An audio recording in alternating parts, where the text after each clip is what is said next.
아버지의 장례식은 무척이나 낯설었습니다. 평생을 엄하고 무뚝뚝하게만 느껴졌던 아버지. 그 빈자리는 슬픔보다는 어색함과 서운함으로 먼저 다가왔습니다. 모든 절차가 끝나고 변호사 앞에서 가족들이 모였습니다.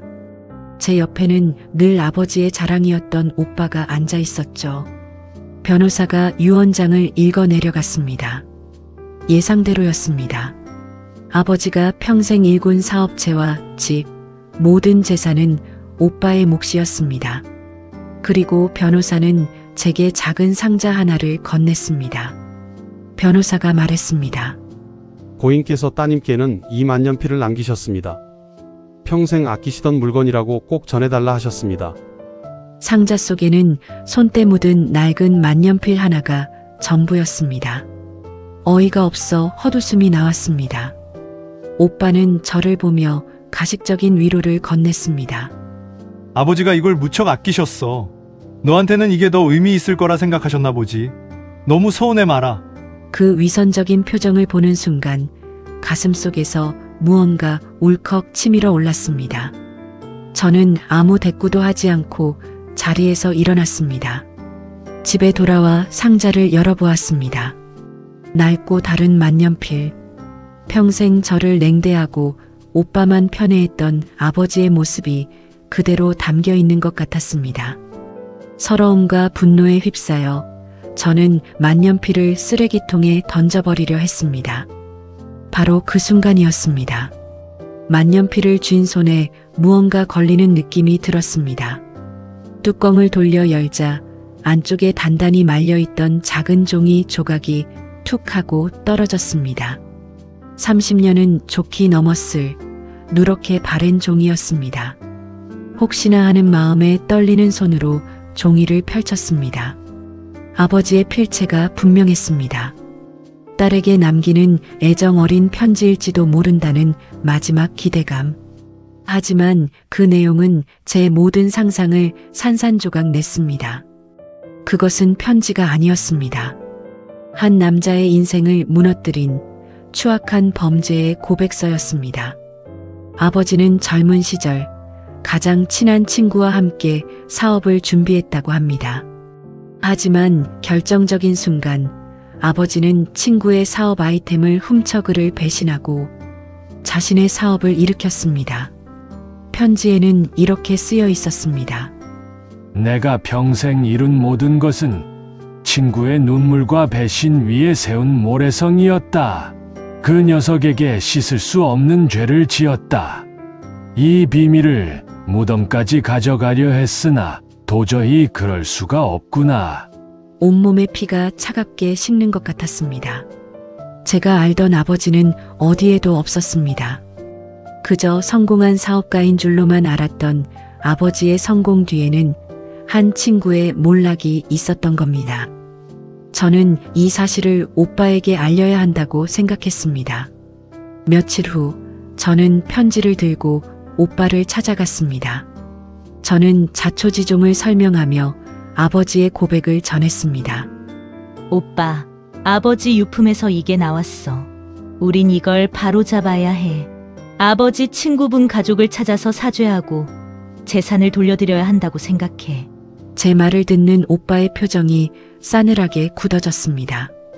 잠시 저를 노려보던 오빠는 이내 코웃음을 치며 소리쳤습니다.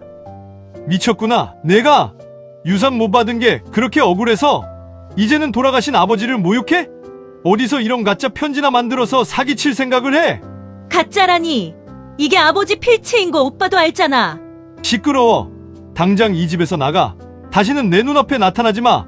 넌 우리 가족의 수치야. 오빠는 저를 유산의 눈이 먼 파렴치 안으로 몰아세우며 집에서 쫓아냈습니다. 그의 뻔뻔한 태도에 저는 단순한 분노를 넘어 무언가 더 큰 비밀이 숨겨져 있음을 직감했습니다. 오빠의 반응은 제게 확신을 주었습니다. 저는 수소문 끝에 아버지 친구의 아들을 찾아냈습니다.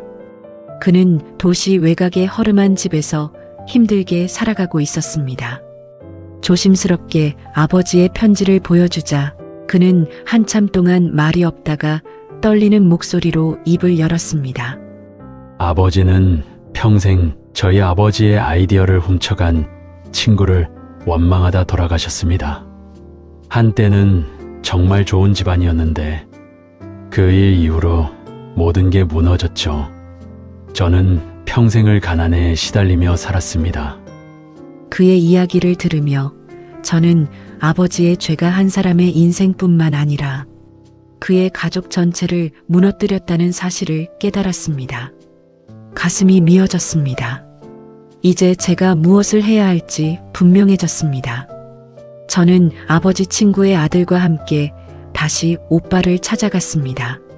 예상치 못한 인물의 등장에 오빠의 얼굴은 새하얗게 질렸습니다. 그는 더 이상 아무 변명도 할 수 없었습니다. 이제 그만 인정해, 오빠. 오빠도 모든 걸 알고 있었지? 아버지가 왜 나한테 이 만년필을 남기셨는지 이제는 알 것 같아. 제 추궁의 오빠는 결국 모든 것을 실토하기 시작했습니다. 그래, 맞아.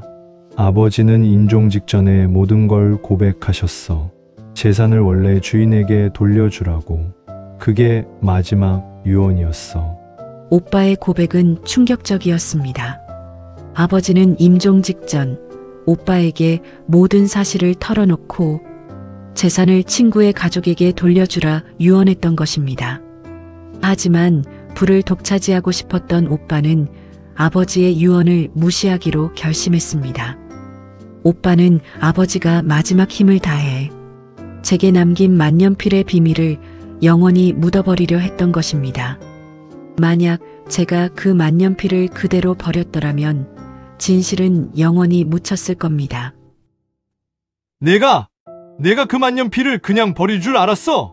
고작 낡은 만년필 하나 줬다고 불평만 하다가 끝날 줄 알았다고. 그의 추악한 외침이 거실을 가득 메웠습니다. 모든 것이 밝혀진 순간이었습니다. 결국 오빠는 사회적으로 지탄받고 모든 재산을 빼앗겼습니다. 재산은 당연히 아버지 친구의 아들에게 돌아갔습니다. 모든 것이 제자리를 찾은 후에야 저는 비로소 아버지가 남긴 유산의 의미를 깨달았습니다. 아버지는 오빠가 아닌 저를 믿었던 것입니다. 평생 표현은 못했지만 딸인 제가 아버지의 과오를 바로잡아 줄 것이라는 마지막 믿음. 그것이 아버지가 제게 남긴 진짜 유산이었습니다. 저는 손에 쥔 낡은 만년필을 조용히 어루만졌습니다. 더 이상 차갑게 느껴지지 않았습니다. 늦었지만 이제라도 아버지의 진심을 조금은 알 것 같았습니다. 오늘 이야기에 깊이 공감하셨다면 구독과 좋아요로 저희에게 큰 힘을 실어주세요. 알림 설정까지 해두시면 다음에도 삶의 울림이 있는 이야기로 가장 먼저 찾아뵙겠습니다. 시청해주셔서 감사합니다.